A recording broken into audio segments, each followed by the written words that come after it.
All of great this would idea. have been, you know what? All of this was really good for the patrons. Yeah, And you now guys. let's give everybody else Yeah, a show. you live people, you patrons, and now everyone else gets theirs. Okay, here goes then. Everything's ready. Wait, do I have songs in? I do. Okay, here we go. 3, 2, 1. You want some apple? Apple? I don't want any apple. You want some apple? No, thank you. Apple? You want apple? You want some apple? You want some apple? You want some apple?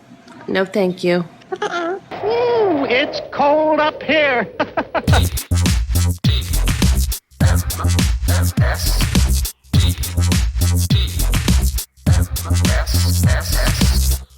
The morning stream, where man is made whole. Hello, everyone. Welcome back to the morning stream for Wednesday, August 26th, 2020. I'm Scott Johnson. He's Brian Ebbett. Hello, Brian. Hello, Scott. Welcome to Augustober. Augustober. Boy, what would So- that month look like? Too many fires, but still. That's- Yeah, right. Yeah. It's funny because in the last couple of weeks, I've heard two different descriptions for the way time is moving currently, and I like both of them. Oh, share them. That's good. One of them is the Corona coaster. Okay. We're all on a Corona coaster, All right. which implies that there's differences, right? Like there's ups and downs. Uh-huh. Or The that one I it's like fun. came from, yeah, the one that right, the one that I like came from John Oliver. Time soup. Time soup. That's pretty good. It is good. Hashtag time soup. I don't know what happened to October or August. He's still doing it. I Yeah, don't know what see? happened to August. August was a mess. It just went so fast, and like you Brian reminded me at the top of the show that we're having Gidgeddon tomorrow for another trivia day, and we do that monthly. And I swear we just did that. Like just did it. I know. Yeah. I don't know, man. And we didn't even have a week of the show. Maybe that's what's throwing me off. Is there was a week of show we didn't do, and that's just making me feel weird. You know? I don't know. Mm-hmm. Maybe that's the missing time. I don't know what happened. Maybe it is. I mean, it's a combo. Yeah. It also just feels like, I mean, it does just feel like it just happened. So Yeah. yeah, It's jacked up. That's the whole soup part. something to that without the missing week or without anything else. Yeah, I agree. All right, some good news for some folks out there that may care about this sort of thing. If you've got to collect them all, and some people do, you may know that since 2012, Charmander. Oh, since 2012, I have been putting out every May on Free Comic Book Day free art. We send it anywhere in the world for free. Just a free print in the mail. It's free. There's no other thing to say about it. There's no hooks, any kind of anything. It's just free, right?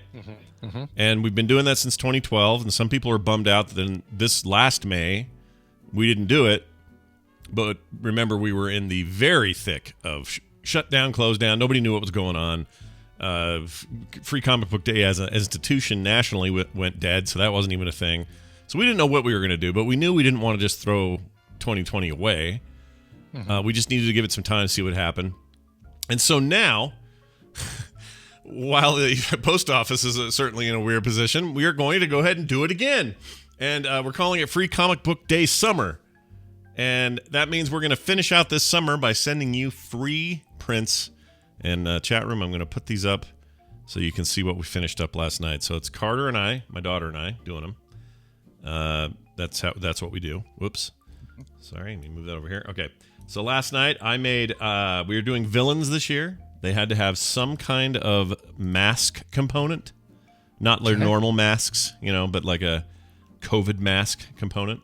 Because of the year 2020. Oh, okay. Not there. So you couldn't just do Mysterio. No, you would have to do Mysterio with a PPE strapped across his fishbowl. Which, by the way, is a great idea, and I will hold that for a different time because that's a great idea. Put him in Discord so you can see him. Oh, look at that! All right. So I did Red Hulk, and he's wearing a belt buckle that says "Redder is better." You can see his mask is broken because he's a giant Hulk man. Oh, gotcha. Okay, I was wondering. I was like, I can see his teeth. Is that printed on the mask? Yeah, it's that little torn. Those two torn things hanging on his shoulders are his torn mask. Gotcha. And then Yep. Carter did. She decided to go DC. She did Harley Quinn, and Harley Quinn's mask is intact. Says "Ha ha" on it, and she is super Harley Quinned out. She's totally Harley Quinn. So these will be signed and will ship like I said, anywhere. And the signups haven't started yet because I don't have the posting in the store yet. But it'll be 100% free. No shipping costs, no nothing. It's just kind of a thing we do every year to say thanks to everybody for being rad and being a part of the community. Awesome. So watch for that coming soon. I have a feeling this year may be the most requests we ever get. Just because people are around. You know what I mean? Yeah, right. People are kind of sitting around there. Yeah, there's nothing to distract them from from wanting these. Yeah, so I have a feeling it'll be a big year. So watch for that. I'll announce it on here, but when that link goes live, you'll see it on Twitter and everything else. Cool. So watch for that. And that reminded me also that I didn't say anything about it this week, but a brand new Fred and Can went up for whatever reason. This particular Fred and Can has way more site visits, downloads, clicks, likes on social media than anything up to it. I don't know why. Really? Yeah. Well, it did help. I really liked the way that you did the individual panels on Twitter. Like you broke out the panels so that it was almost like Comixology, right? You see the first panel, click, see the next panel. Yeah, you can just flick through them. Sure, exactly. And I was already doing that on Instagram, but it occurred to me last week. I'm like, why am I not doing this on everything where people are mostly using their phones? Yeah. And you have to think of this stuff in the modern era, man. It doesn't, people aren't looking at a newspaper anymore for their comics. It's coming through other forms, and you got to think about that stuff. So maybe that's why. Brian's probably right. That's probably why. It just got more exposure or something. I don't know, but anyway, go check it out. fredandcan.com if you haven't seen the latest. Okay. Brian, we're gonna do Coverville later today, or you are. I shouldn't say I am because I won't be doing it. That's good because I don't know anything. Do you mind? I mean, I'm kind of tired. You want me to step in and taking a nap? Do you mind doing it? Roy Orbison did this cover with his dog. It's called Here's a bunch of KK Slider covers of Africa and for an hour and a half. Yeah, see you in an hour, and I won't say anything else until the end. And then I'll play you singing Cover Me again like you always do.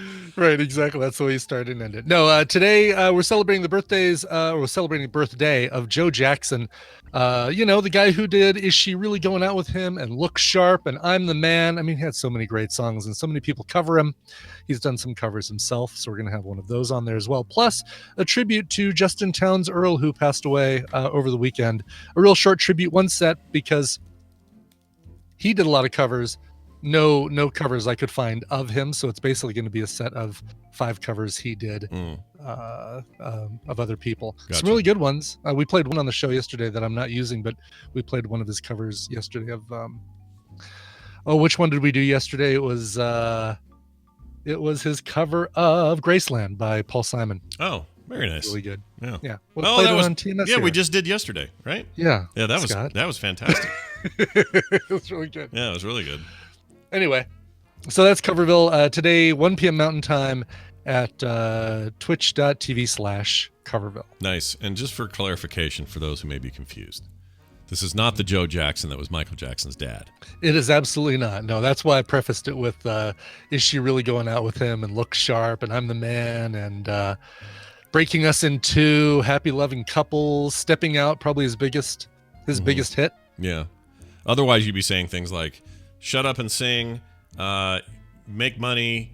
That's right. Exactly. You guys all suck. You need to make us money, like that. Right. Exactly. Bring that check home. Don't deposit it. Cash it. Bring it here. Yeah. Bring it home to me. Bring it straight home to JoJo. That's right. All right. Well, that's great.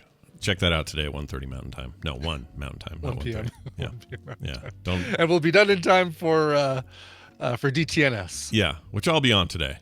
For good or for ill. I'll be on there today. Gooder and for ill. And for ill.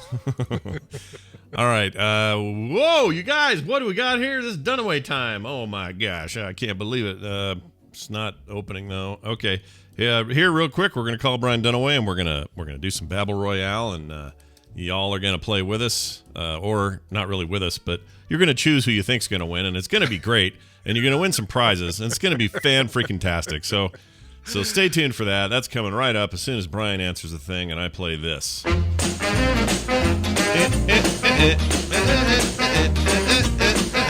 right. Hey, look, it's Brian Dunaway. That was good vamping, by the way. I really appreciated that. Well, you gotta fill time. Hey, Dunaway, what's going on? What are you doing? Oh, hi, Scott and Brian. Hi. How's it going, man? Are you at work? What are you doing? What are you doing? It's going good. I'm doing good. And yeah, I'm unlike Ibit. I'm like, don't vamp again. I appreciate you. You don't want any more vamping?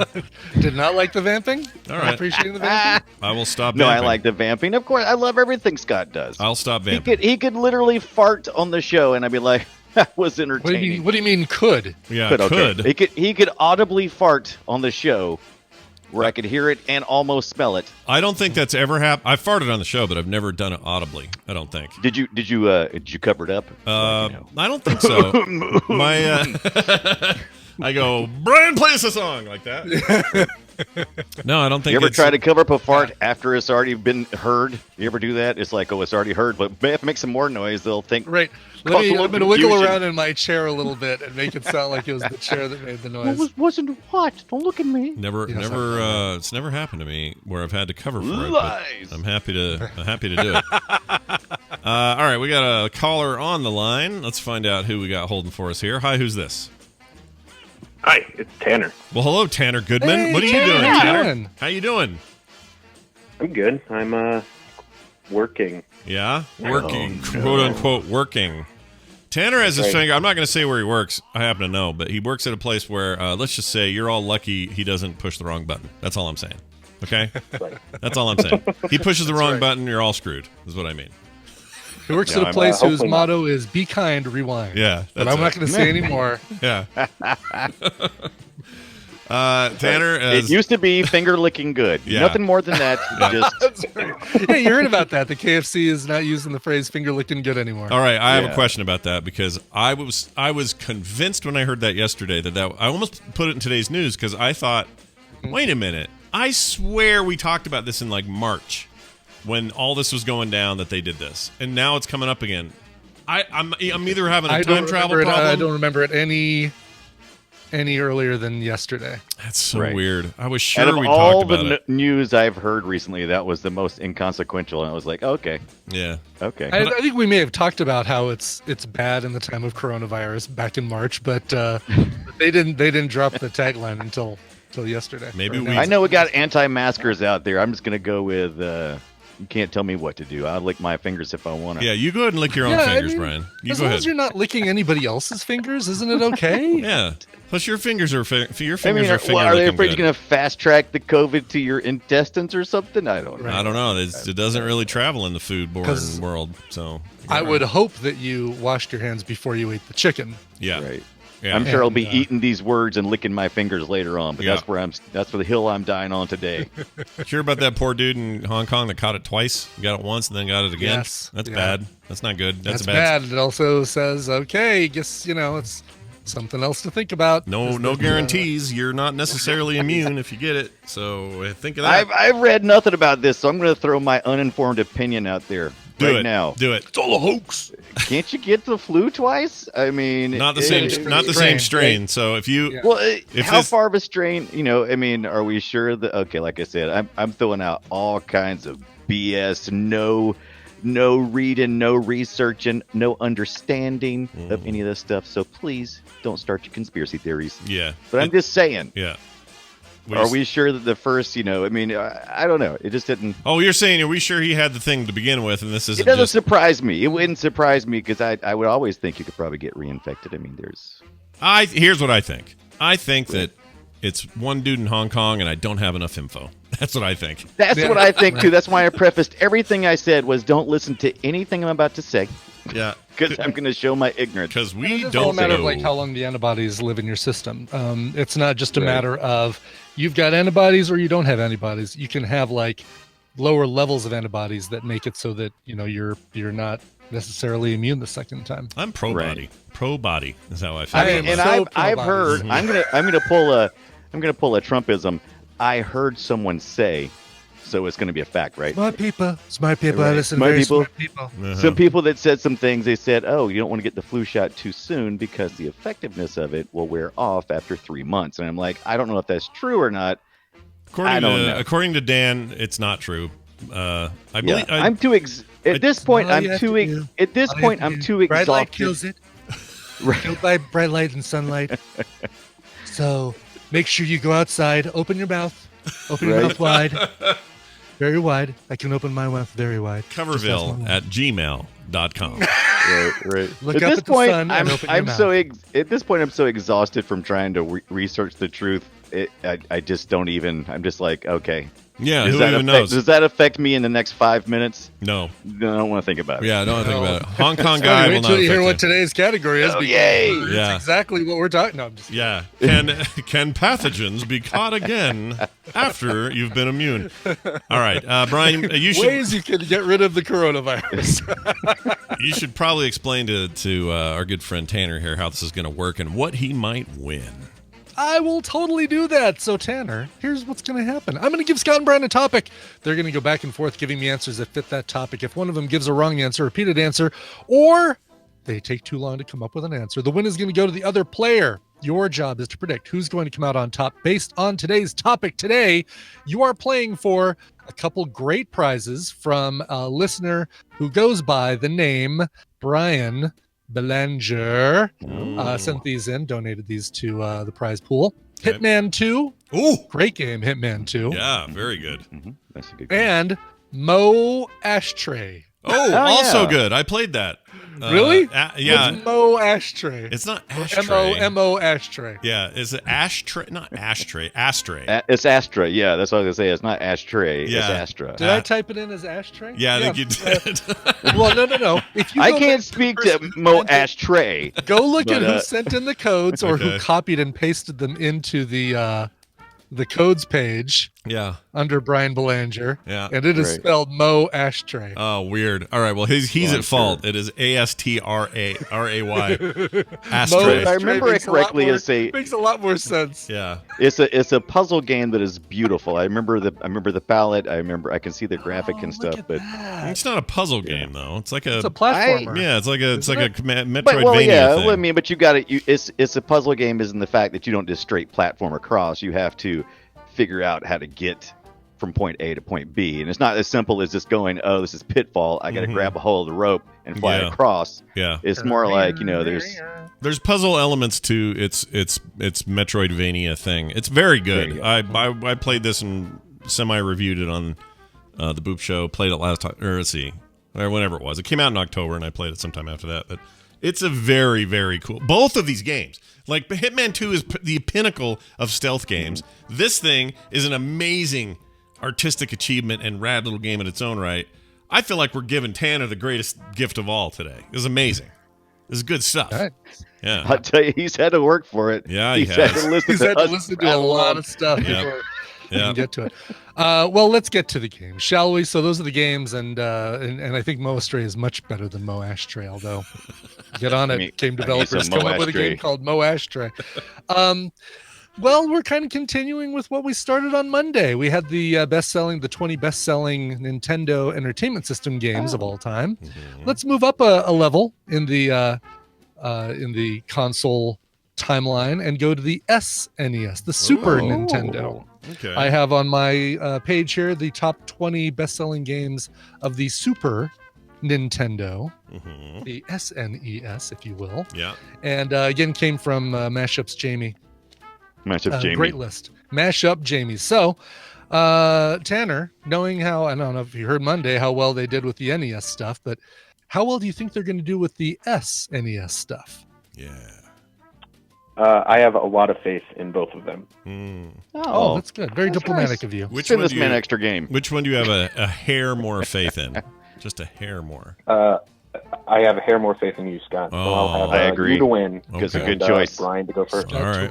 Brian to go first. Okay. I believe. Scott to win and Brian to go first. Well, Uh-huh. I'd be remiss not to mention the game that I played for almost 4 months this year on Twitch. It was The Legend of Zelda: A Link to the Past. Legend of Zelda: Link to the Past. Number 7 on the list. 4.6 million copies came out in 1991. Wow, I would put that higher than that.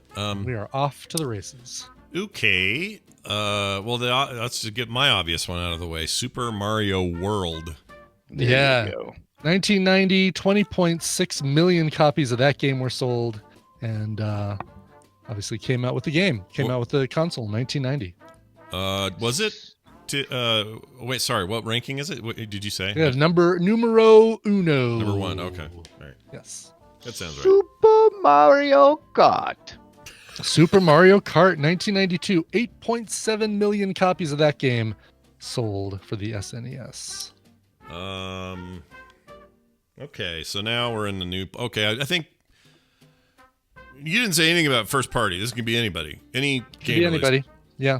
Then Street Fighter 2 was huge on there. Street Fighter 2. Yes. Yes, and Well, it Yes. has to be on there. It has to be. and yes, and more. If anything, I think is what he is Yes. alluding to. If more. anything, it's on there multiple times. So if you're hesitating for the subtitle, I'm going to say Turbo Fighting was one of them. There you go. Your Turbo, right? Is that what you're saying? Yes, Turbo Yeah, Fighting. Street Fighter. Well, Street Fighter 2 Turbo Hyper Oh, Fighting. Hyper Fighting. But Close what I enough. wanted was Turbo. That's Okay. what I was looking for. Oh, so. okay. So you needed that turbo in there. Yeah, and for the record, Now even that as that tells me there's another Street Fighter on there, and I can't think of the other one. well, as a fan of Street Fighter and also as a Genesis fanboy at the time, I can tell you without any hesitation that the Super NES version of that game was better than the Genesis version. Sorry, Genesis faithful, it wasn't as good a game I as guess Nintendo had. well, I probably should get never mind. I'm not gonna say anything because I don't Okay. want to give anything away. No, All no, right. by all means, it's my turn. Please give Yeah, it to no, me. no, Okay. no. But Gotta after earn I it. go, shut up. Star Fox. Star Fox. Bloop, bloop, bloop, bloop, bloop, bloop, bloop, bloop, bloop, bloop. Blue barrel. 1993, 2.9 million copies of Star Ooh. Fox. Number 14 on the list. What voice And was how were you how doing? far could we go? We could go to 20, you said? 20. 20. Whose voice was that you were doing just now? This is, Bloop, bloop, bloop, bloop, bloop. Slippy Toad, man. Come on. oh, Yeah. I thought he had a voice. Didn't he have a voice? No, No. not on. I don't even think he had a voice on the SNES the Mini? N64 version, did he? I don't think so. I don't think you think just so. I made your thought they own said, voice because like- I think you always read everything, right? You might Yeah. be right. Dreadnect I- says 64 they had voices, but That's yeah, what I'm thinking certainly on SNES there was no voices. Yeah, with their 'Cause FX then, chip. Yep. Yep, that's true. Okay. Let's That's what they go all sound with like to me. let's go with F-Zero, the racing thing. F-Zero. Fazero. Isn't it pronounced Fazero? Sure. Like Fazoli's? 1990, 2.85 million copies. Number 15 on the Ooh. list. Really? Ooh, that's too I far down would there. have not put that in the top 20. Dude, that's a And maybe hot that's just- Nintendo published game. Are you kidding me? It's a big one. I don't recall that one as much. That's totally not my KK Slider impersonation, by the way. That was exactly what Slippy Toad was like. All right, It now was like do little now do KK Slider. Do it now.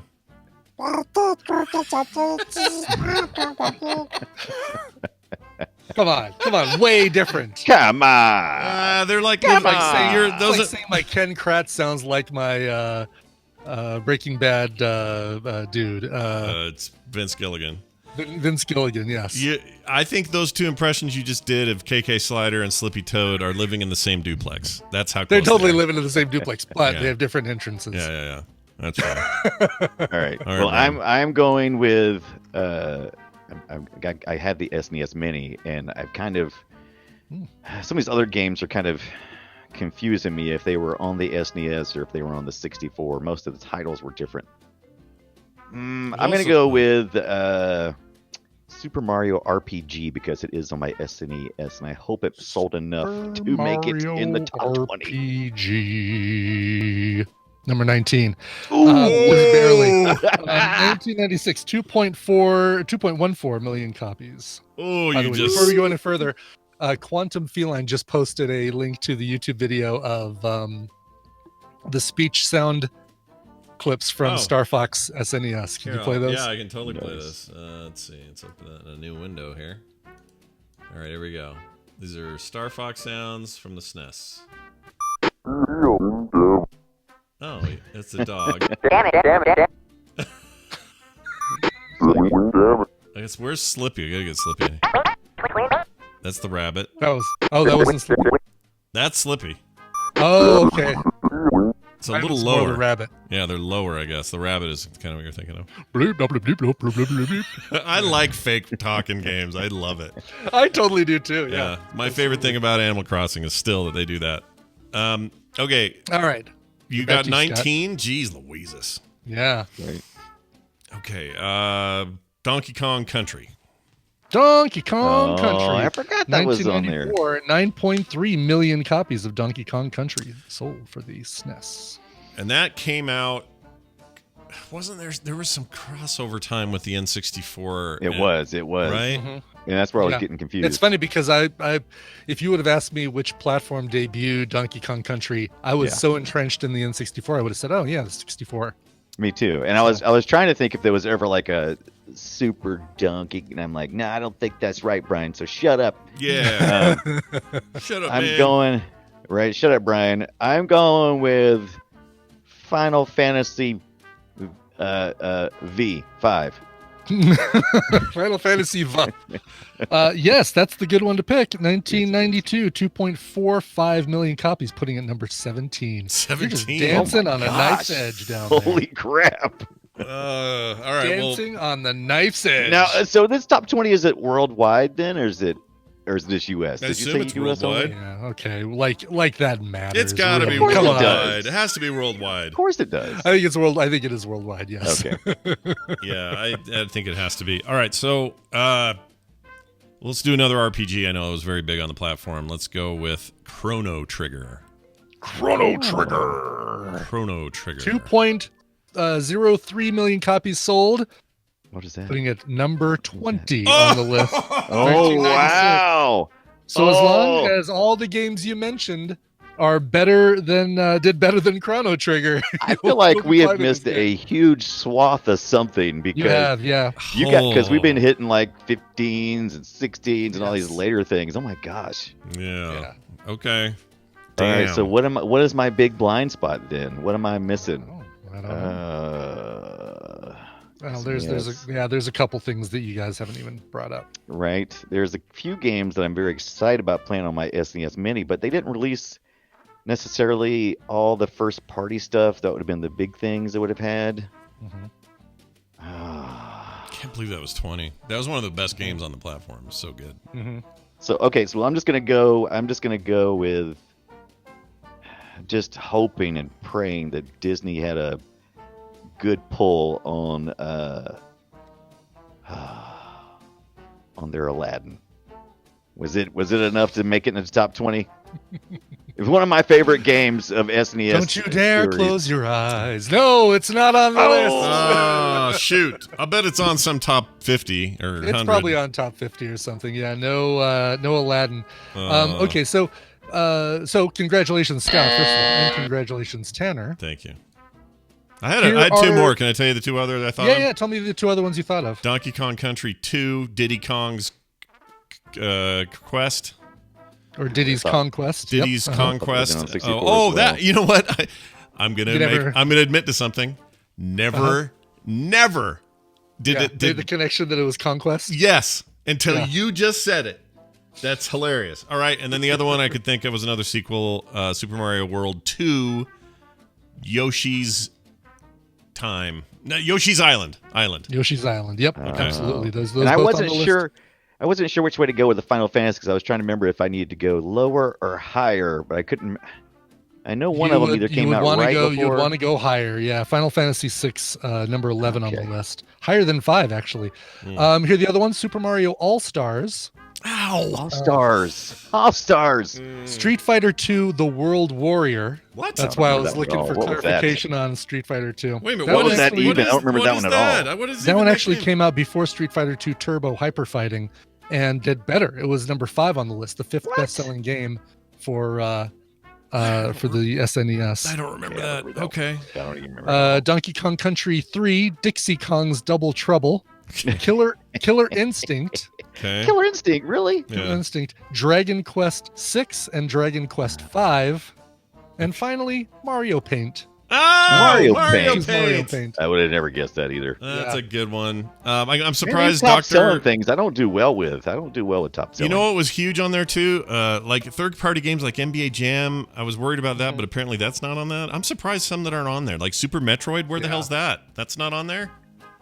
No Super Metroid at all. Oh, which again, you remember no Metroid yesterday, which really surprised us. Right. I don't Or get that. on Monday. So No, I that don't was know if they. Castlevania on Monday. But Oh, yeah. Castlevania was the one on Monday. That's Yeah. right. Yeah. Same deal though. No same, super, same no weirdness. super Castlevania on here either. No.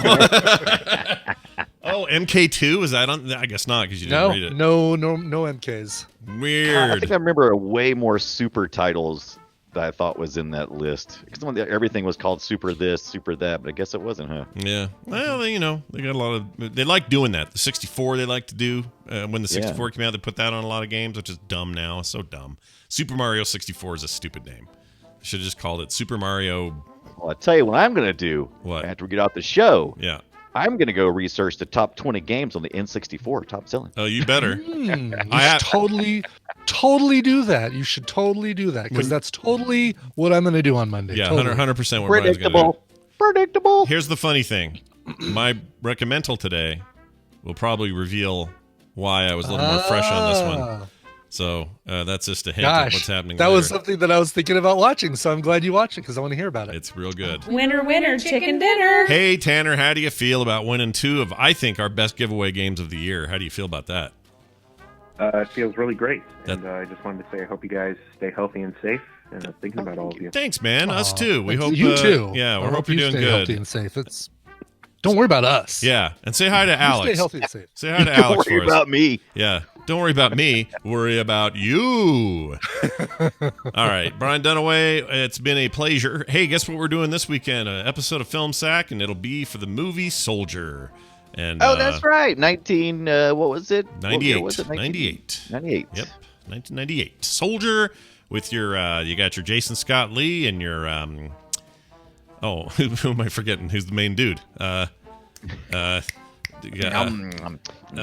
Hold on. What's wrong with me? David Ogden Steers. No, dude, what is wrong with me? Jason Statham. No! He's Liberace. He's an old actor.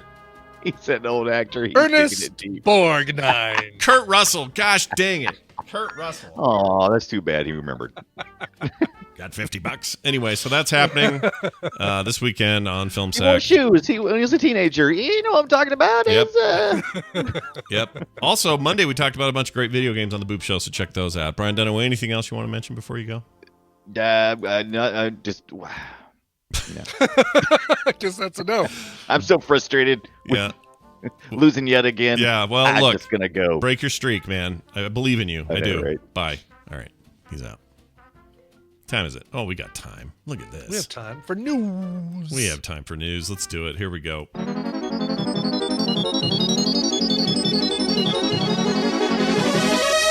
Time for the news brought to you by. The news is brought to you by Jason Statham. I really like the name, Jason Statham. The news is brought to you by Talk Geekly. If you dig comic books, video games, and other geeky subjects, be sure to check out Talk Geekly on all podcasting platforms. Here's the name again. I am Pendragon and Job for a Cody, host the podcast. That I don't know how much of that is name. It might all be name. I think it's I am Pendragon and Job for a and Cody Job host. for a Cody. I think it means the one guy's named Pendragon. No. One guy's name is I am Pendragon. Oh. And Job for a Cody are the two names. So We should put those in quotes here. I'm going to do that. put them in quotes because Yeah. it'll make a difference Yeah. for today. For us today. I am Pendragon and Job for a Cody host the podcast that brings you the latest and the greatest from comic books, video games, and so much more from geek culture. Talk Geekly gives you Thursday throwbacks, focusing on classic comic arcs, and new Comic Mondays, where the newest, hottest books get the holy lederhosen spoiled out of them. Check out Talk Geekly on all social media platforms, as well as your major podcast platforms. And as always, keep it geekly. Ooh. All right. Brian, are you ready for some news today? How's that sound? I am looking forward to this news, especially. Great. Well, let me give it to you. I want to thank Derek for sending this. Thank you, Derek. Yeah, appreciate it. Alberta Brewery apologizes. Okay, they're making the beer. They do that in Canada. They like their beer. Yes. Has apologized for misusing the Maori language because they went ahead and named their beer pubic hair. Perfect. Yeah. Perfect. That's you nailed it. Which is actually something that the Derek on The Good Place would probably drink out of a martini glass. Probably would. That's a great reference for a show that I barely have seen, but I know that reference. 11 people got that. Yeah. Great. I don't know why I know it. Matt Zukas. What's his first name? Matt Zukas? Matt Zukas. Love that guy and Zukas. everything he does. Yeah, he's Matt great. Zukas. We'd follow him into the fire. That guy. I would. And because of his beard, he'd block us all. He'd shield us all. I think that's my wife should binge that now that she's finished with what's it called? Gilmore Girls? No, she just watched she just finished Lucifer. Hot in Alabama? No, The Heart of Dixie. No, she's done with Heart of Dixie. No, she loves Lucifer. Loves that show. And it's between seasons on Netflix, and so she's all caught up. And so now she's watching Schitt's Creek again because she doesn't know what else to watch. I'm like, you know what you should do? The Good Place. The Good Place. There you go. The Good Place. Okay. Anyway, thank you, Derek, for this. Pubic hair, the beer is called. The Alberta Brewery has apologized for unknowingly naming their beer pubic hair after using a Maori word they thought meant feather. I don't know why that's much better, but that's fine. I mean, the feather, because New Zealand is that's one of the symbols for the New Zealand All Blacks, the football team that just wears all black. Yeah, but they're in Canada, so why would feather. they do it for a beer in Canada though? Because it's New Zealand hopped pale ale. Oh, okay. Yeah, I could see that. Yeah, they should have called it. Should have named it Kiwi hopped pale ale. Yeah, Kiwi. There you go. Yeah. Let's see. 2 years ago, called it band meeting. Band meeting. Now that I might start drinking for band meeting. That'd be great. There you go. Yes. 2 years ago, Hell's Basement Brewery released Huru, the Feather, the New Zealand Hop Pale Ale. This week, Tahamanu Nikara, who is Maori, took to Facebook to explain that Huru means pubic hair in Te Reo, the language spoken by the Maori people. Oops. Did I get that wrong? No. No, I'm saying oops that it means pubic hair. Oh.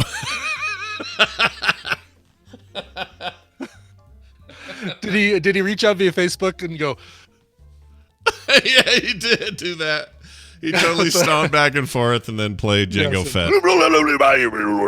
Yeah. Then he was Django Fett. That's for you who don't see the visual podcast. I did the way that the Maori come out onto the field in rugby matches. Yeah, they come out and they start doing that.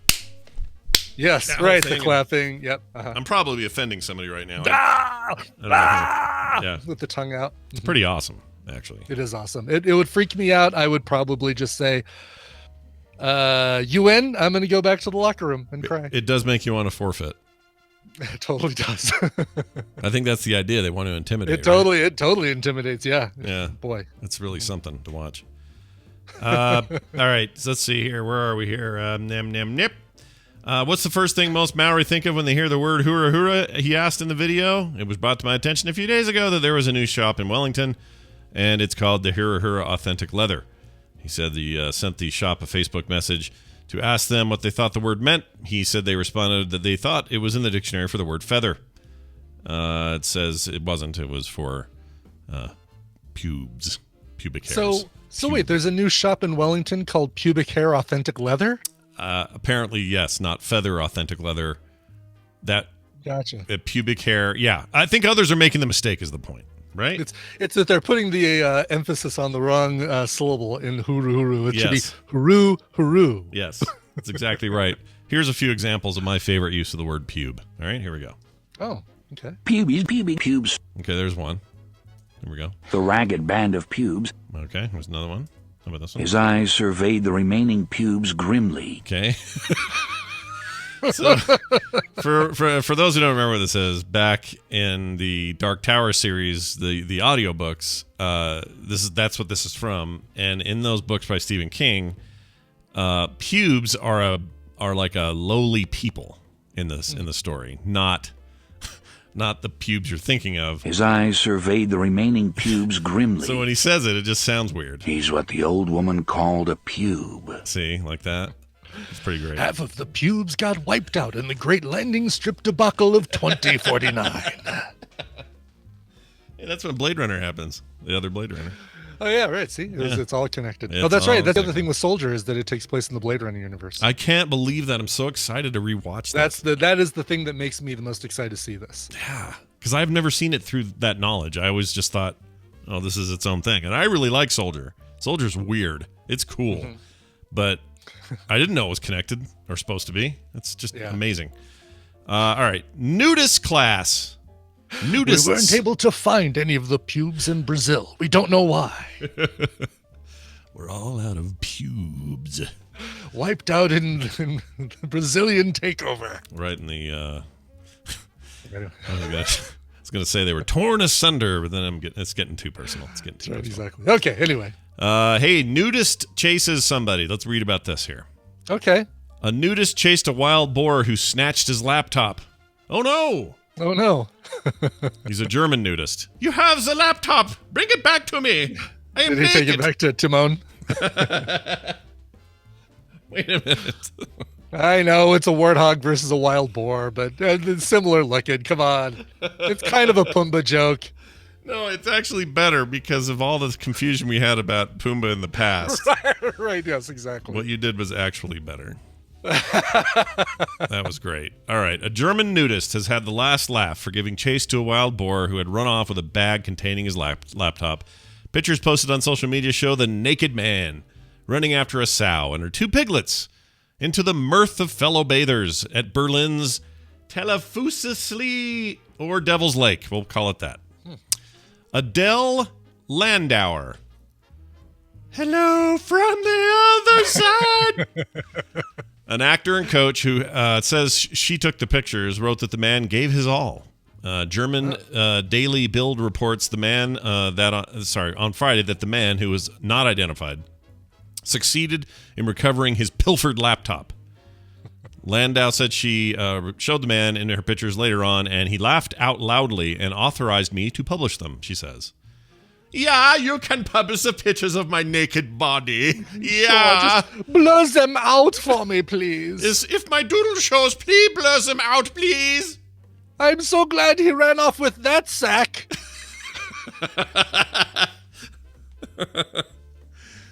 How much does that laptop cost? 9! All right. Wild boars are common to the forests around Berlin and can occasionally be seen venturing through city parks and searching for food. Now, I hesitate to do this, but I'm going to do it anyway. I'm putting this picture up, and so people can see it, because this guy's funny. Let's see here. Yep, there you go. Look at this. Actually, there's a video. I guess Captain Kipper, the video is probably just photos. Oh, is it just photos of it happening? It's like a news story? Yeah. Yeah, I have the actual photo here. So here's the best shot of it. It's this dude just hucking down the grass, chasing after this guy. There are a lot of people on that nude colony beach thing or whatever that aren't nude. They're just... No, there's a lot of like backpackers and... yeah, how'd you like to see that coming? I don't think it's necessarily a nudist colony. I think this guy just likes to use his laptop in the nude because that means he doesn't have to keep his thumbs on the space bar. Well, then they are bearing the lead, you know? Like they should say, crazy naked person chases boar through park or something like that. Sure. Well, I love that story. The guy's a hero, a national hero. Mm-hmm. Moving on. Hooray for him. Yeah, hooray for him. Hey Brian, I got your hot new summer wear ready to go. It's called it's not nudist laptop sack? Nope, it's called No, but I like that name. It's called Brokinis. Oh, brokinis. Yeah. Okay, all right. So it's bikinis. This sounds perfect, sounds appropriate and great. Yeah, for a bro. So you're a bro. And these are bikinis for bros, so brokinis, what you're going to get. Brokini. Yeah. Okay. Next birthday, I know what to get you. Is Speedo just not in favor? The term Speedo not in favor anymore? I don't know, because the way these work, they're a little bit different. They have a strap that goes over. So think Borat in that one scene where he's wearing that weird thing. What is that? And that thing's called something else. What is that? That's the that just called the Borat? A unikini? No, there was a name for that thing. Oh, what was it? I don't know. Shoot. It had a name? I don't remember that. It totally had a name. My wife. Mankini. The Mankini, yes. Mankini's better. That's actually Mankini. better. Well, this thing's only got a single strap, so it's a little more fashionable, I suppose. It's basically these two dudes, Chad Sasko and Taylor Field, recently launched a new business selling one-shoulder bathing suits for men they call brokinis. While it might seem like a hilarious joke to some, Sasko and Field are dead serious about their product. In an interview with BlogTO, that's where you go when you're serious. You go to BlogTO. BlogTO. Blog2. BlogTO. Oh, is that what it is? Probably Blog2, isn't it?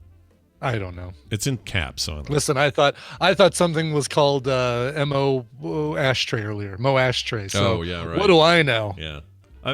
For the record, Mo Ashtray even is a dumb name. It's a dumb name regardless. It's hard to remember. Astray, you mean, yeah, right? Mo Astray. It's just a weird name. Yeah. That Well, MO. I think like modus operandi astray. Yeah.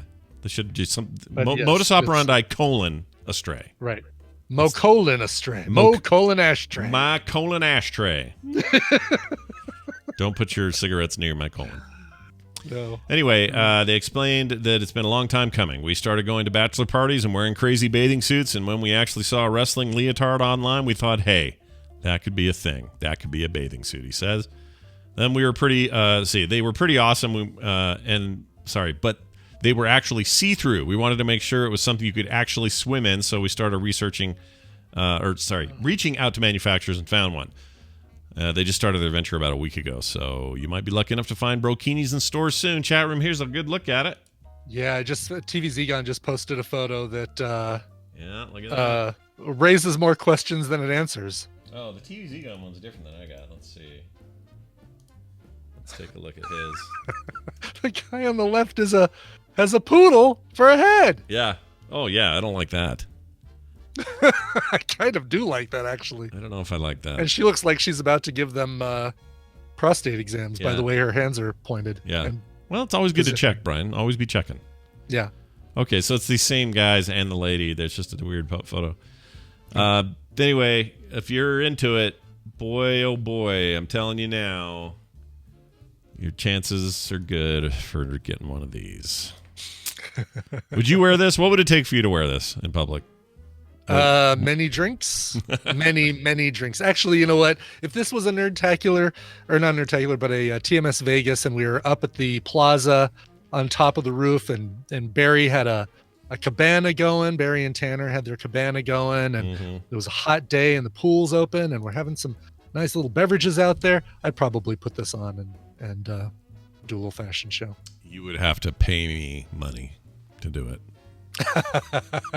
I couldn't. There's just no way for fun I'd wear that. People would be paying me to go put some more clothes on. Yeah, is what would be happening. Well, actually, that's not a bad idea. That's how you get the money: is you wear the thing, and then they demand you take it off, and you say, "Not unless you pay me." Pay me to make it stop. Yeah, that's much better than pay me to do it. Pay me to stop doing it. I'll tell you what. I'd wear one. 40 pounds lighter, I'd wear one. That's the thing. That's the thing. If I had this and I knew, okay, we're doing TMS Vegas in 2021, and God, I hope we're doing TMS Vegas in 2021. Yeah. But if I knew that I had as losing a bet or something, and I would have to wear one of these, I'd absolutely get back on the whole weight loss thing, full stop or full speed ahead, pulling out all the stops to. You guys heard it here first. Barry, I'll bet Barry does something about it. He'll hook you up. Barry, no, he won't, because I think these are. Oh, I was looking at the wrong thing. I thought it was on Amazon for $550, but that's the next. Jeez. The next storyline. I don't know what these things cost, but I was gonna say, I hope not that. That's ridiculous. No, it's a different thing. All right, Barry, you heard the challenge. Barry. You do what you got to do. Barry. Joe. All right, we got a final story here about. This is pretty great. About what, Scott? Well, it's a pretty great story. Face mask has prevented a store from IDing a man who stole a 3-foot, 40-pound dildo in broad daylight. Oh, man, look at this thing. All right, you guys see this photo. Oh, there's a picture? Jeez. Yeah, that's great. So, there you go.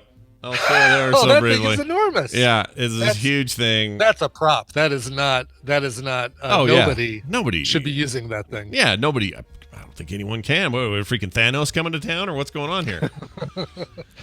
I am inevitable. Our apologies to the 10-year-old who wrote in yesterday. Anyway. Yeah. Without seeing the picture, he doesn't know. He doesn't know what's going on. This guy has... So this is one of the downsides of the mask thing. Identification algorithms aren't good at telling who you are. FaceTime doesn't work or not FaceTime, Face ID doesn't work very well. Other stuff just can't tell who you are because you got a mask on. So this guy was like, you know what? I'm going to walk in here and take this giant wiener prop and leave. And if somebody goes after him, he's got a weapon. Mm-hmm. Oh, is there video? Hold on. Hold your horses. TMZ may have video.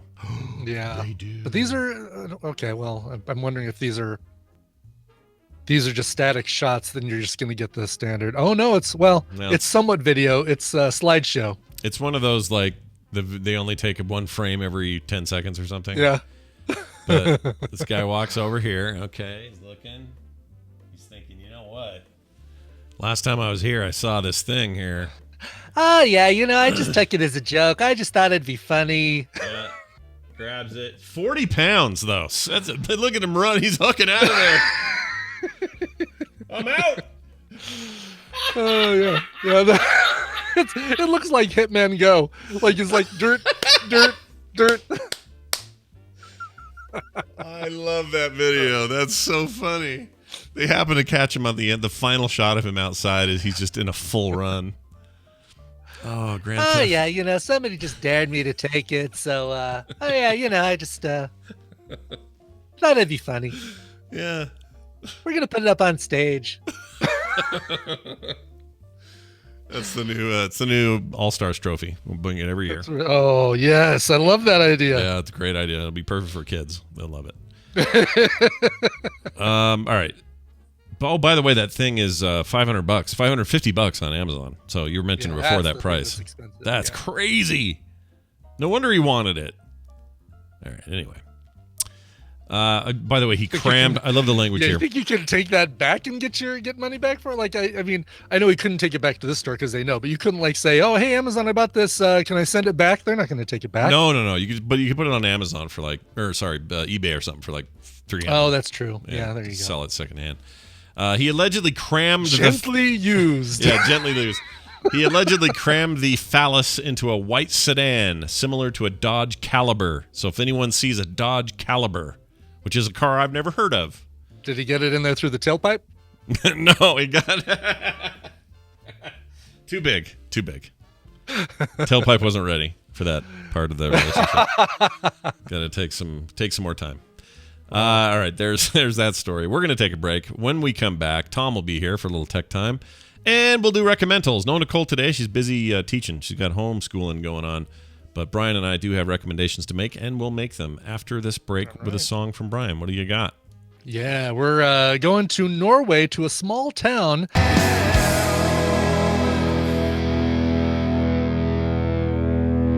Hi, I'm Ernie Hudson from Ghostbusters, Grace and Frankie, The Family Business, The Crow, Oz, reminding you guys that I am now on Cameo. So when you want to give a shout out to the special people in your lives, the special occasions, who are you going to call?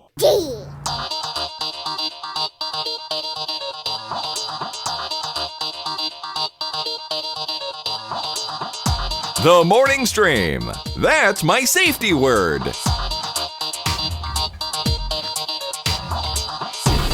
And we're back, everybody. That was one of my favorite Indie in the Middles I've ever heard. Oh, really? Yep. Awesome. Something about it. Something got me. It's a rocker, man, and it they're all their stuff is like that. Disease, spelled with 2 Z's, Dizeaze, from their brand new EP, Straight Shot. I am going to listen to more of those guys. You should. I thought that was very good.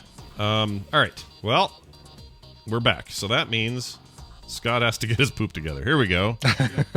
We're going to call our good pal Ace Detect, otherwise known as Tom Merritt, who will join us here and talk about technology, which is always fun. Here's his opening. Your poops together. Oh, our poops are together. These are their stories. Oh, I'm terrible with names. Hey, everybody, look, it's Tom's side camera.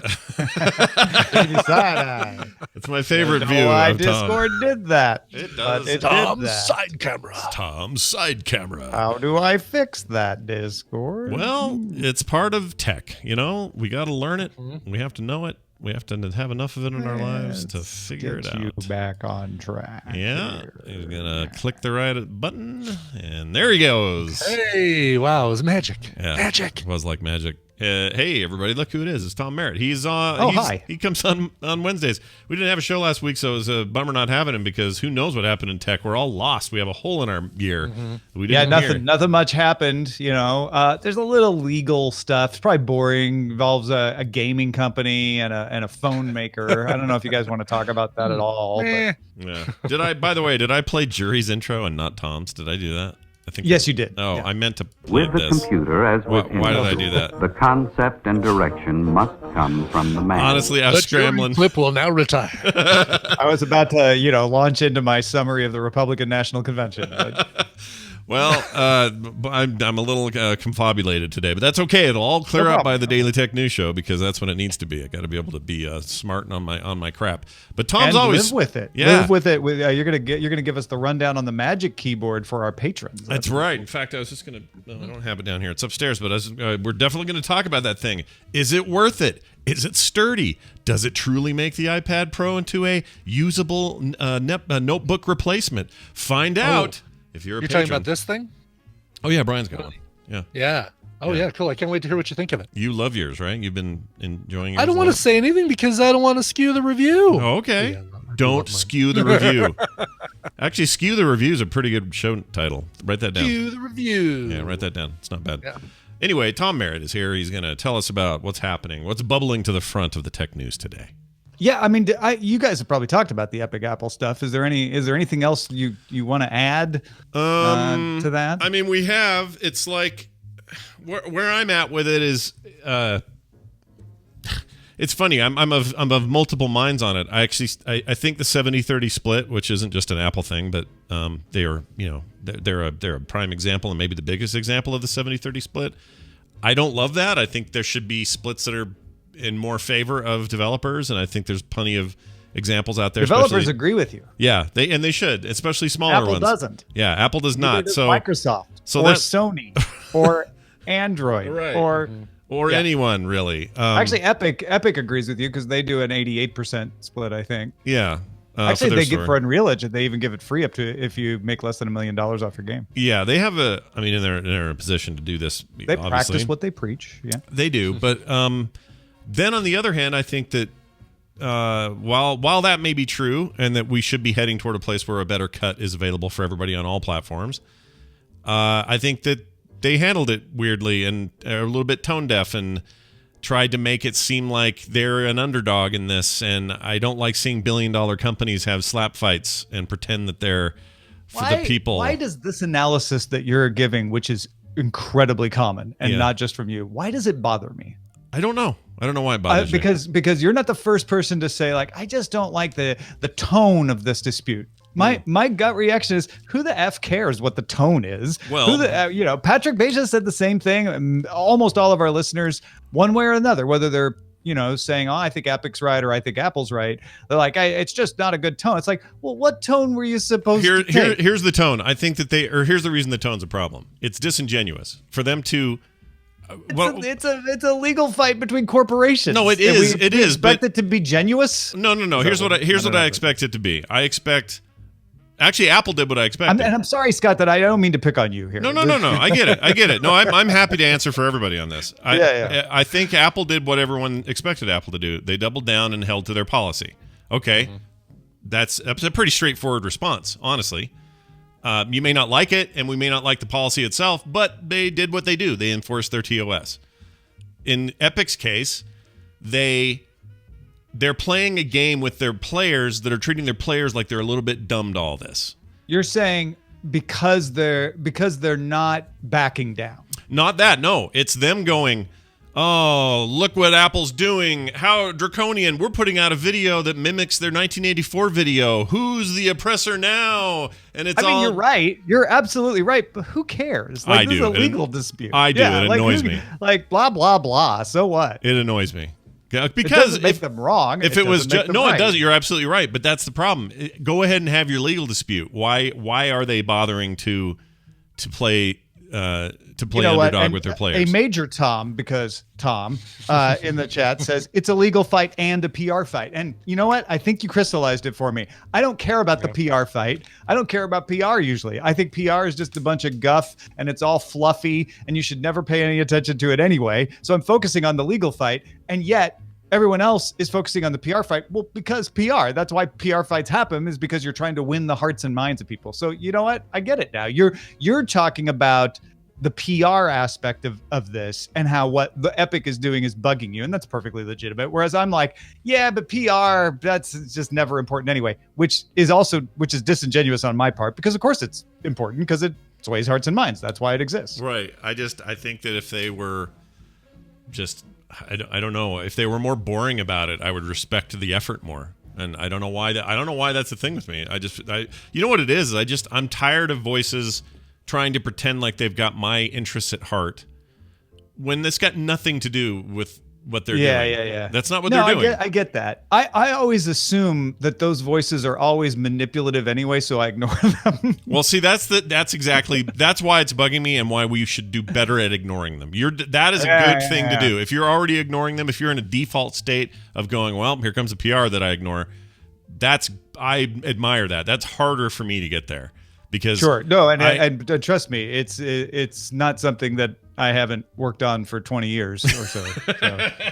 I mean, I'm always bumping up against it, and then I'll kind of have a moment of realization where I'm like, oh, why is this any different than anything else? It's like politics or anything else. Nobody's telling you anything that they really mean. Well, it's just, It's somebody in the chat who said this because it was really astute. Dr. Dreadnecks says that I'm doing the opposite of Justin. Justin talks about the public perception, not the law. I'm talking about the law, not the public perception. But I think we're both having the same point. Justin talks about the public perception in order to sort of, help you understand it, pull the scales from your eyes and see that it's happening. Whereas I'm just more like, let me get, like I did a legal breakdown on DTNS yesterday of the decision of why the judge said that Unreal Engine could stick around, but Fortnite could stay blocked.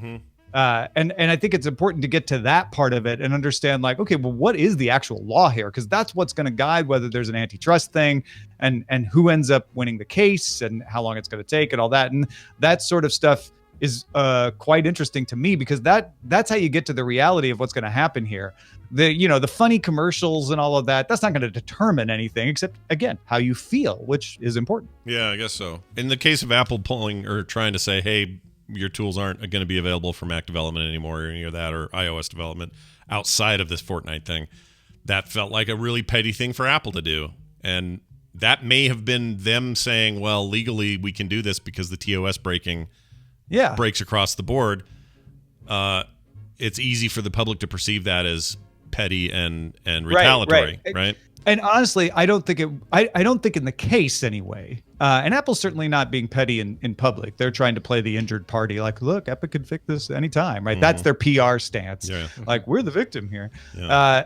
And in the legal sense, it was like, hey, man, they broke their terms. If we let them get away with it, then the next person that breaks their terms are like, well, you let Epic get away with it, and they kept their developer account. So I think Apple had to do that. Yeah. I think they had to stick their feet in the ground. What the judge decided, which I thought was interesting, is one, they put a temporary restraining order. This isn't a decision. I think that's important not to lose sight of. This is what should the status quo be during the case to cause the minimum amount of harm before we decide who's right or not.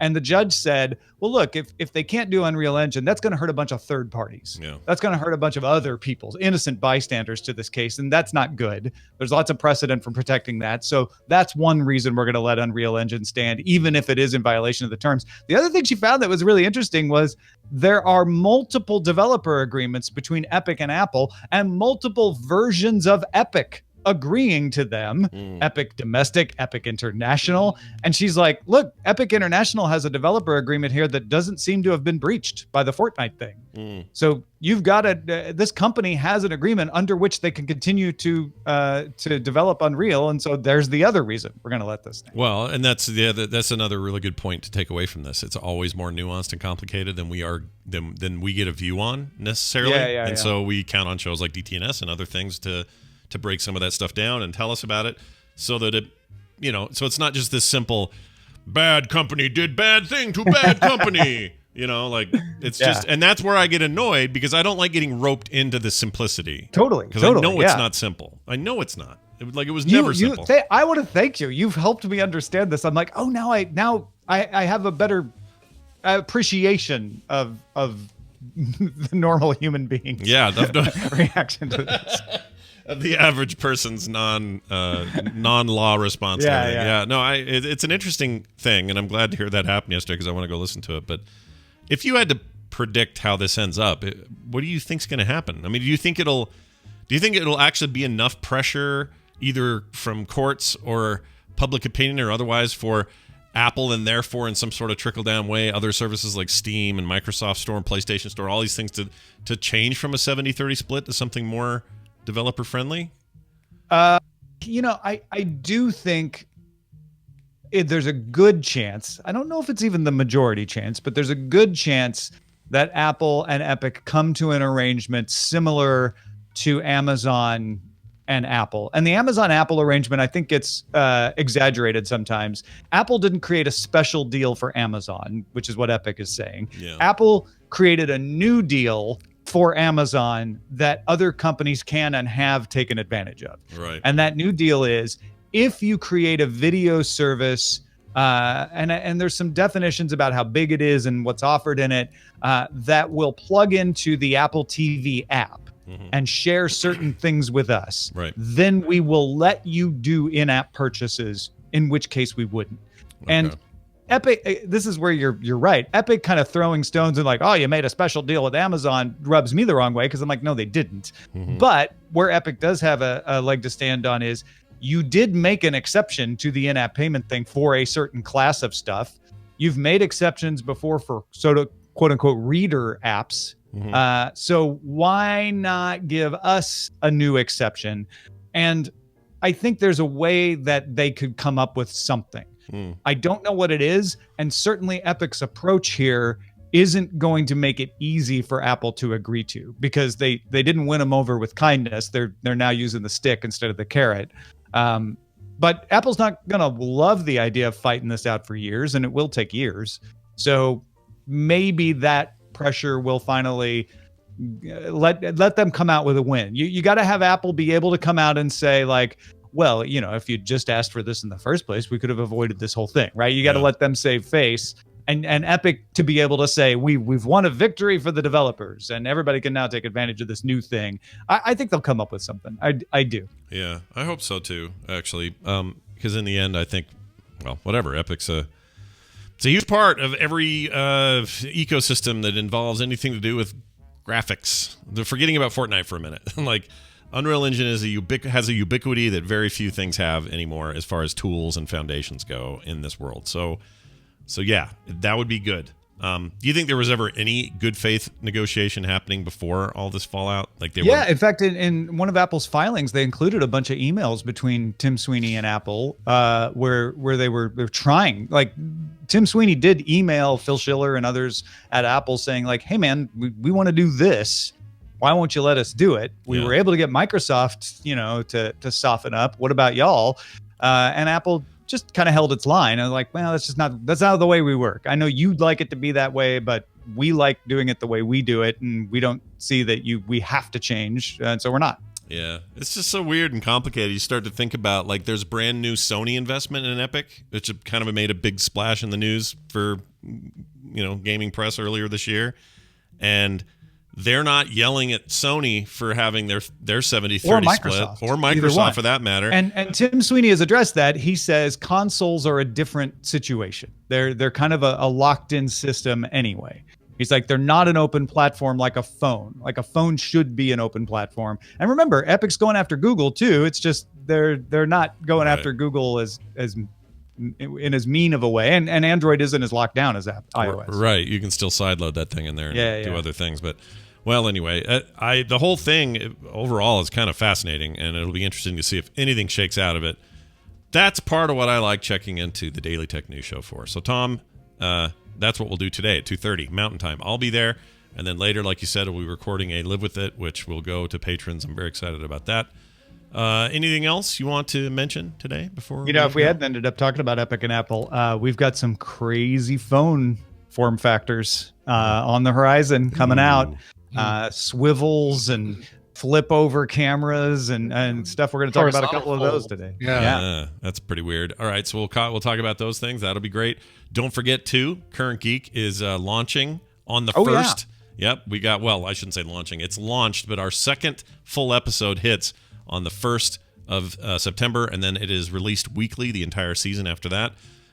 There's a supplemental episode I just put up yesterday that is basically sort of a roundtable with us and our producers and talking about everything that we're doing, why we're doing it, how we do it, and of course, additional thanks to everybody for helping support the Kickstarter that made this possible. So if you haven't already subbed up to it, it's super easy. Just go to currentgeek.com, sub up to the RSS feed, and or any service you get your podcasts on. Spotify, it's on Amazon Music, it's everywhere. Wherever you want it, it's there. And start letting us know what you think. I'm really excited about our second episode, which hits, like I said, again on September 1st. If you're not subscribed to Current Geek already, you want to get subscribed before that episode hits. It's got Joey Image, Justin Robert Young, Katie Dirks, and we're figuring out wrestling. Yeah. Scott and I, as outsiders, are coming into the world of wrestling, eyes wide open, going, "Okay, explain why," and they do, and it works. And you're gonna love it. It's such a fun episode. We finally get it. That's the one I heard. We finally. Oh, have you heard it? Oh, good. This is the one that I previewed, and I love it. That's awesome. I'm very excited about the feedback for that one because I think that one turned out just amazing. Our producers are killing it. It's going to be great. Again, more details at currentgeek.com. Get Current Geek Chronicles today. All right. Tom Merritt, everybody. Ace Detect on Twitter. Tom, have a fantastic day, and I'll see you at 2:30. You too. Bye now. All right. Brian, how are you? I'm good. How are you? Sorry, I was getting passionate about the Epic Apple thing. Yeah, no, it's a weird deal. That's why I sit back sometimes and it's a passion. That happened with guests. Passion. We are now to the point of the show where normally Nicole's here, but she's not today. She's busy, and we're going to do this without her. So here's this.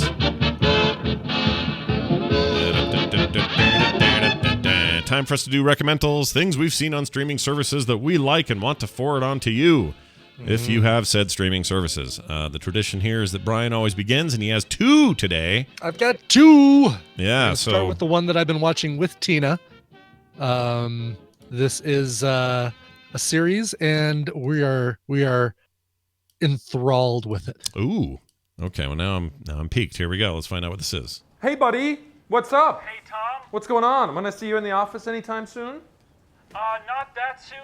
I'm actually driving. What's your ETA? About 12 hours. I'm in Canada. Excuse me? Canada? Canada with the healthcare and the ennui? Why is that suck? I'm driving my grandpa down for Thanksgiving. Oh, Greg, your grandpa. Okay, you're on speakerphone, Tom. Well, I shouldn't be, Greg.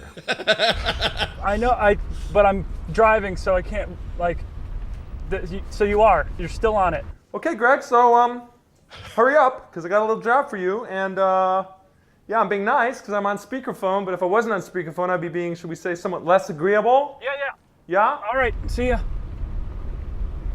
So, yeah, it's good. It's rough and tumble. You know, he's, I call him a dickie, too. He's pretty lonely and afraid, I guess. I don't know what this is, but I already want to watch it. What is this? This is the HBO show. A few people in the chat room got it. It's the HBO show called Succession. Oh. This has 2 seasons out, and it follows the story of the Roy family, led by matriarch Logan Roy, played by Brian Cox. I thought this was like hardcore fantastic. drama. Is it like a comedy-ish thing? It's got some comedy elements. There's some very, very funny bits to it, and it's produced by co-produced by Will Ferrell. So Adam McKay, Will Ferrell, who did the Big Short, not Big Short, Big Short. Yeah, Big Short. Why does that not sound right? Yeah, okay, yeah. Adam Big McKay Short. did Big Short and also a Vice. Right. Or right. The Cheney movie, right? Yes, Yeah. right. Vice. Yep. Yeah. Anyway, so this follows the story of this family, this wealthy family that's in all of these media properties, kind of loosely connected, not connected, but if you think the Murdochs, it's kind of similar, where you've got the matriarch and then his 4 kids who are kind of like, all right, well, who's taking over when he dies, and what's going to happen here? This show is so great, and it deserves all the accolades that it's getting. 18 nominations at the Primetime Emmy Awards for Brian Cox, Kieran Culkin, who's in this show, Sarah Snook, who's fantastic as this character named Siobhan, or Shiv for short, James Cromwell, Cherry Jones. It is Alan Ruck plays the oldest child. Oh my gosh, Cameron Fry from Ferris Bueller. Yeah, I love Alan He's Ruck. great. I mean, it's a great show following this family, and yeah, the best example. It's like if Game of Thrones took place in the Mad Men universe, it would be Succession. Oh wow. Except it's modern. Actually, this makes me more inclined to see it sooner than I was. I was kind of holding back because I'm just like, do I really want to watch a really like cutthroat, horrible people family movie thing or TV show? And I kind of just been holding off on it. But that clip plus, now I'm reading on the Wikipedia page, they're calling it a satirical comedy drama. I didn't know that. The previews make it seem so dead serious. A lot of it is dead serious, but there's some humor, mostly with Tom, who you heard in that clip, Greg, who you hear in that clip. Kieran Culkin is one of the worst family members ever to be portrayed on a TV show. Wow. Wow. I'm down. I like Kieran Holly Culkin. Hunter He's great. in the current season, or in the most recent season. It's really, really good, and absolutely worth checking out. Kieran Culkin was in one of the Culkins. Maybe it wasn't him. They were in. Oh no, it was him in Fargo. He played Rye Gerhardt. He was great in that. Nice. Macaulay is 40 today, I believe. Whoa, really? Yeah. Good Lord. Macaulay Culkin 40, Melissa McCarthy 50, and somebody else was 30. Is that right, or do I have it backward? Do I have it messed up? I don't know. 30. That's only 50 years younger than Sean Connery. That's right, exactly. That's weird to think about. All right. Well, I'm gonna finally dig in. I think I'll watch this thing. You should. HBO Max is where you can see that one, and it's also where you can see my other recommendal, for which we will play the clip now. Here you go. My family thinks I died in a car crash 7 years ago.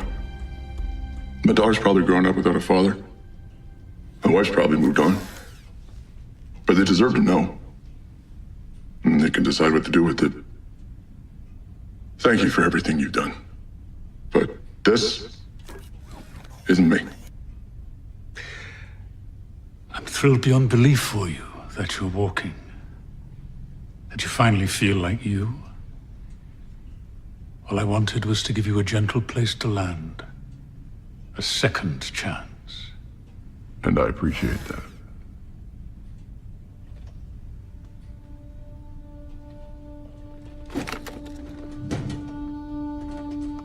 I think you're ready to listen to this. I have no idea. All right. Well, you might have guessed, because I talked about it last week, that I was getting, or a couple of weeks ago, I was getting ready to sit down and watch it. That is Brendan Fraser, who you're hearing there in the robot voice, and then your other person is Timothy Dalton. Got it. That is Doom Patrol from also from HBO Max. This might be the best thing I've ever seen Greg Berlanti do. Oh, I didn't know it was a Greg Berlanti joint. I thought it was. It is. Oh, I had Yeah. no idea. I thought it was just He's its own thing because it was what was it, DC Direct only or whatever it was called before? DC Universe only. Yeah. Yes, and I don't think I'm guessing that it's not in the Berlanti verse with all the other CW stuff or all the CW stuff. This is head and shoulders above Arrow and the Flash and all that stuff. It's probably closest comparison though is probably Legends of Tomorrow.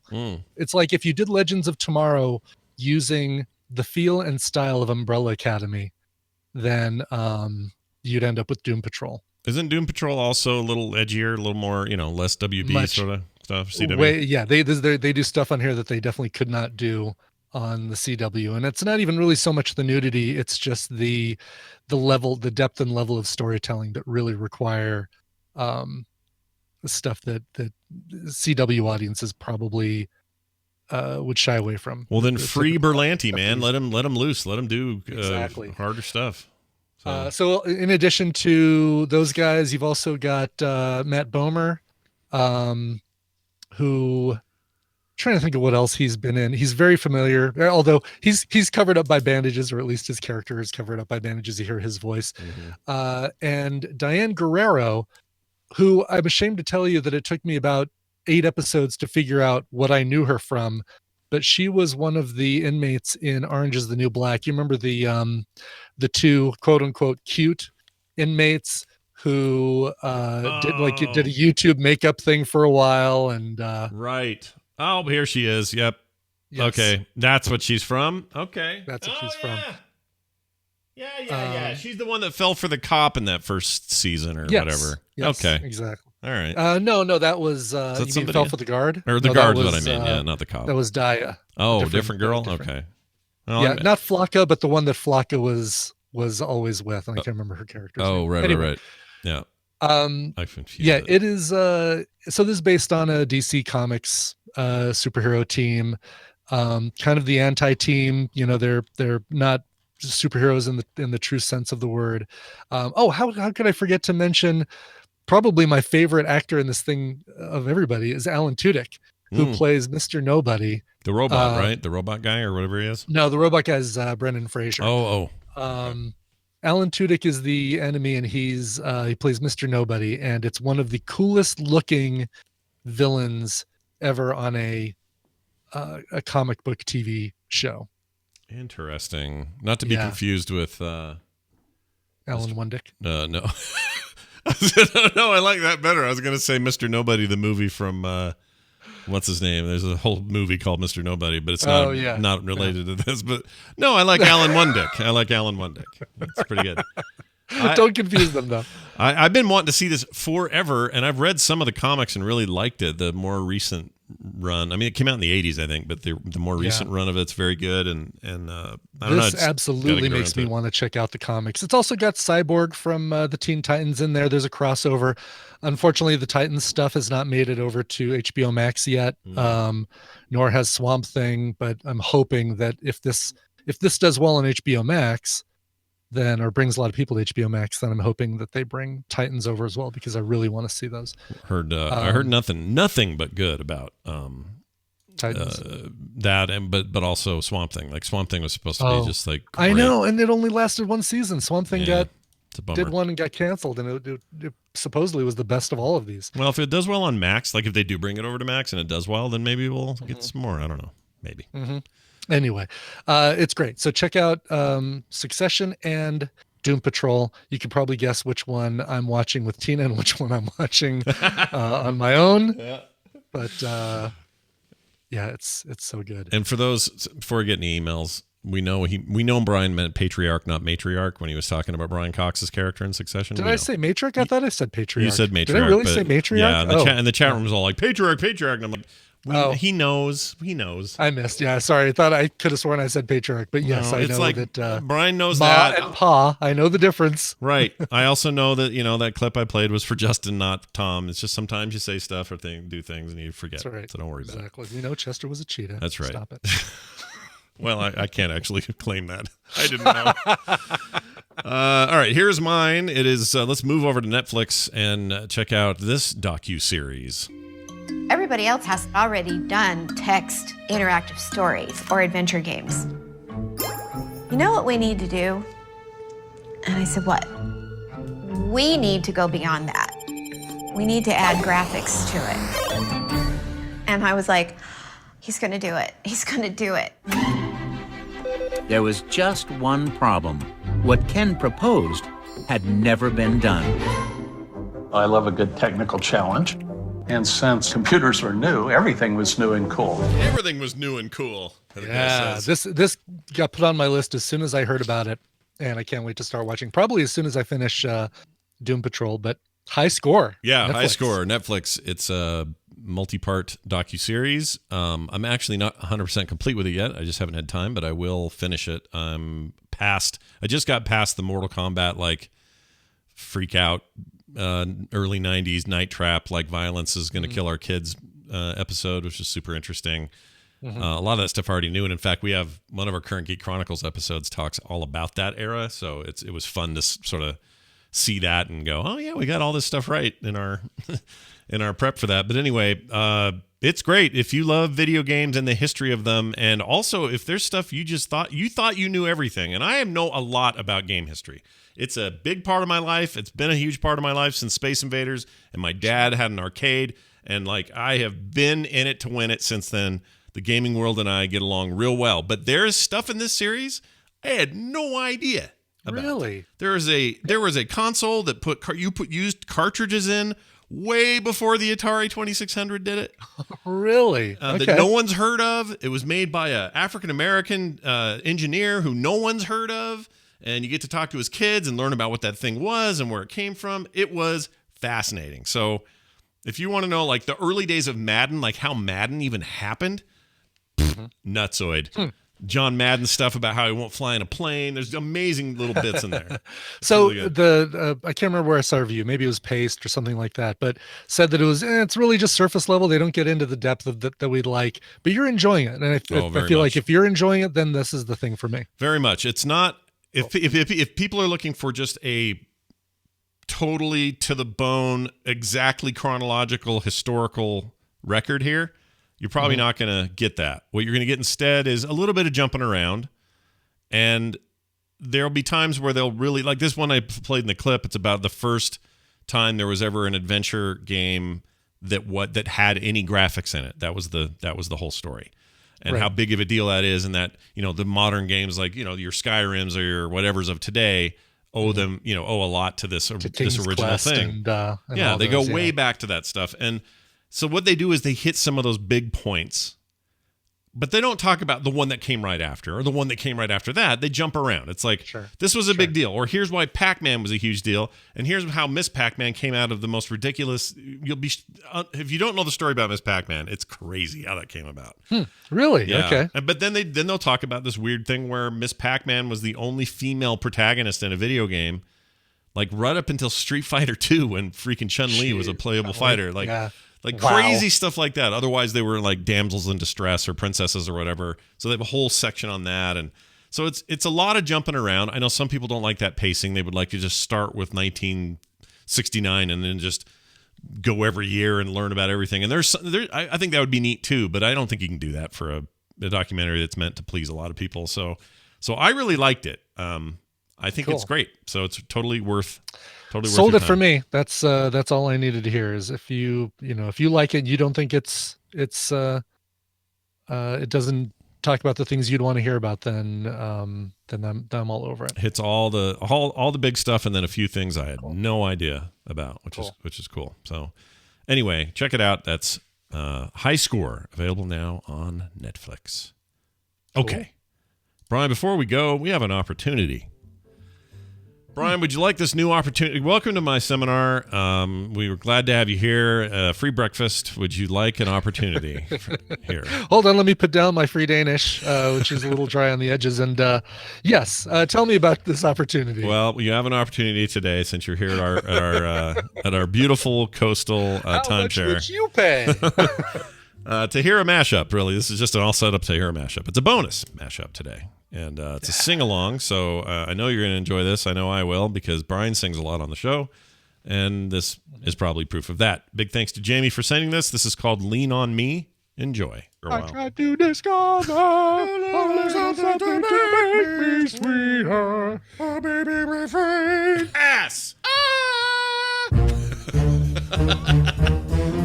When you're sitting at the table, there'll be monkeys and chickens and sweaty Uncle Bob. I want my job back, job back, job back. I want my job back, job back, job back. Chili's, we're huge dicks. Are you not entertained? He says at the end. I'm going to throw this phone at you if you don't shut up. You have to take your clothes off. They don't do that. Don't have to. You have a to. good time. Yep. Oh, no. We should go out and pull weeds to keep the yard clean. Oh, yeah. I rang the phone. I rang the phone for you. I went to take a poo, and it was all yellow. When you go to the bathroom, you'll find I've got fancy soap dishes. And if you put your hand in the tub, you might have it bitten off. Wake me up when I'm the piano man. Oh, that doesn't work. Fun. Were you going to sing September Ends, or are you going to sing Piano Man on that one? It's just one of those things. We can build this dream together. Yeah, anyway. Ugh, garbage song. You never know what you're going to get. The first time I ever saw a dead sex doll next to the train tracks. Kiefer Sutherland told me that he killed it, but I think he did something more sinister with it. Shooby-dooby-doo, we need more pylons. Shooby-dooby-doo, my life for iron. I hate his shooby-doo period. It was Fly me, blah, blah, blah, and when do I get my paycheck? Scooby-Doo, Please yeah. refill my drink and let me get the hell out of here. Doom, doom, doom, doom, doom, doom, doom, doom, doom, doom, doom, doom, doom, doom, doom, doom, doom.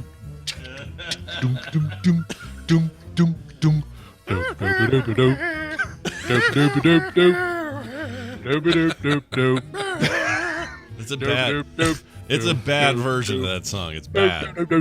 It's really bad. It's horrendous. I don't remember most of that, so. I know. I remember Lean On Me, but boy, I don't remember half of that stuff. No, we don't ever remember the stuff we do. But we like doing it. Hey, look at this. We got one of these. Fan. Service! Time for some fan service. Aiken wrote in. Says, hey, Scoot and Boot. My name is Aiken Pierce, and I'm a longtime listener, and I love you guys. FilmSack was my gateway drug to all Frog Pants. I'm a graphic designer, and I was furloughed in May due to COVID-19. Only a month after we bought our first house, and now I'm struggling to find work. My grandfather is a carpenter and has given me some equipment, and I have started making stuff. Oh, man, this is the kind of fan service we love, all right? This is great. This led to me and my wife starting putting things on our Etsy store, 2 Nerds and a Dog, which you can find at Etsy.com. Just search for 2 Nerds and a Dog with the number 2 for the 2 part. We have BB-8 ratings, Nintendo wooden pixel art, currently Mario and Link with some others coming, Baby Yoda ornaments, and Batman and Joker totem sculptures. So just to clarify, it's his typo, not yours. They're BB-8 earrings. Oh, it says ratings. Okay, yeah.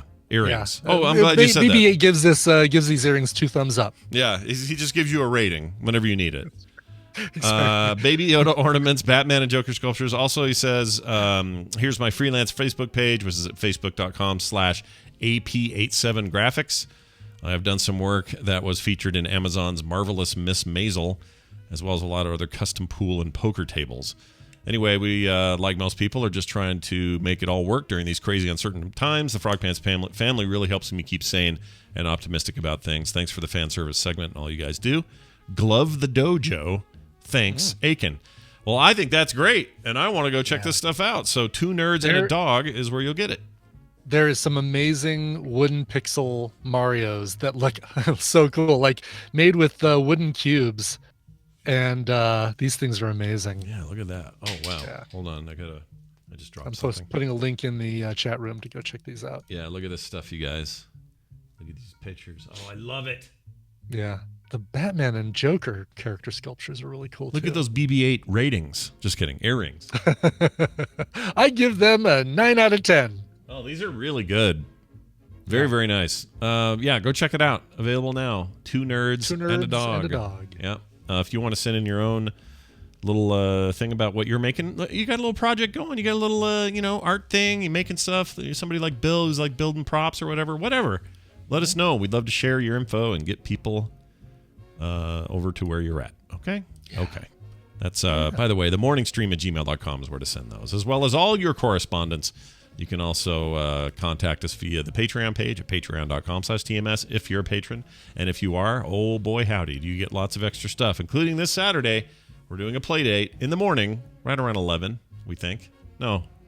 Well, whenever we're done. Yeah, about 11. About 11. When we finish up Film Sack. Yeah. Sack of Film. 11 a.m. Mountain Time, the only time zone that matters. It'll happen on Saturday, and we'll play some games. I really want to play that one again. What was the one that we really liked last session? Was it the T-shirt one, or am I thinking of something else? No, it was a different one. Was it the rate, like the percentages, guespionage? No, I like that one too. I like them all. I just can't. There was one that we did. There was one that we tried out, and we're like, "Oh, this is great." Oh, you know what? As the mural game. Now that we know, That's it. Where you keep adding on to the murals. Now that we figured it out, it's like, okay, now we know how to do this. Yeah. That was super fun. We got to do that one again. So all of that and more this Saturday. Patreon.com/TMS for details. Themorningstream@gmail.com is our email address. And as always, find our website and all other information, how to submit songs, how to ask questions and do stuff and have things. It's all over at frogpants.com/TMS. All right, Brian, we should probably play another song now. Okay. Well, John, who goes by Taz the Man in chat, said, "Hey, Scott and Brian.